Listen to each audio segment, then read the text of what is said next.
उत्तर प्रदेश में साल 2027 में होने वाले विधानसभा चुनाव से पहले वोट बैंक की राजनीति शुरू हो गई है।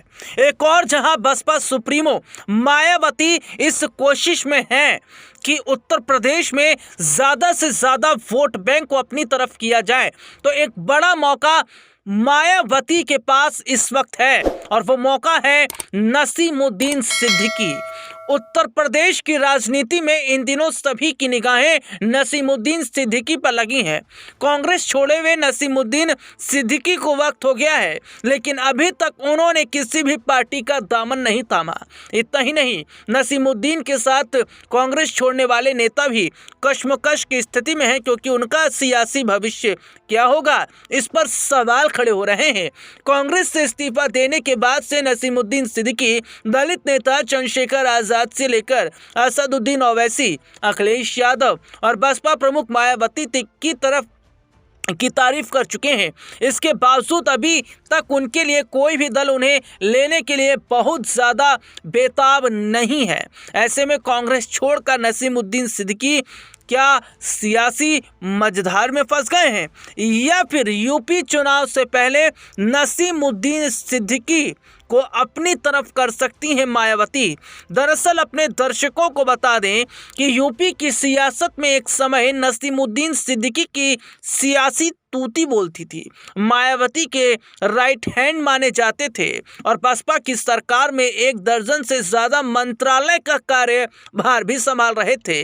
बसपा में मुस्लिम राजनीति के चेहरे नसीमुद्दीन हुआ करते थे, लेकिन 2017 में उन्हें मायावती ने पार्टी से बाहर का रास्ता दिखा दिया। बसपा ने उन पर पार्टी विरोधी काम करने का आरोप लगाया। तो नसीमुद्दीन ने प्रेस कॉन्फ्रेंस कर मायावती पर ब्लैकमेल करने के भी गंभीर आरोप लगाए। बसपा छोड़ने के बाद नसीमुद्दीन सिद्दीकी ने कांग्रेस का दामन थाम लिया। कांग्रेस में रहते हुए नसीमुद्दीन की पहचान एक उत्तर प्रदेश में बड़े मुस्लिम नेता के तौर पर रही, लेकिन बसपा जैसा सियासी मुकाम नहीं मिला। ऐसे में उन्होंने हाल ही में 72 करीबी नेताओं के साथ कांग्रेस को अलविदा कह दिया। उनके साथ 2 दर्जन पूर्व विधायक ने भी कांग्रेस छोड़ने का ऐलान कर दिया था। अब ऐसे में देखा जा रहा है कि क्या नसीमुद्दीन सिद्दीकी की फिर से वापसी मायावती की पार्टी बसपा की तरफ होगी, क्योंकि बसपा में नसीमुद्दीन सिद्दीकी का जो रुतबा था वो कहीं और उन्हें नज़र नहीं आ रहा है और यूपी चुनाव सर पर है।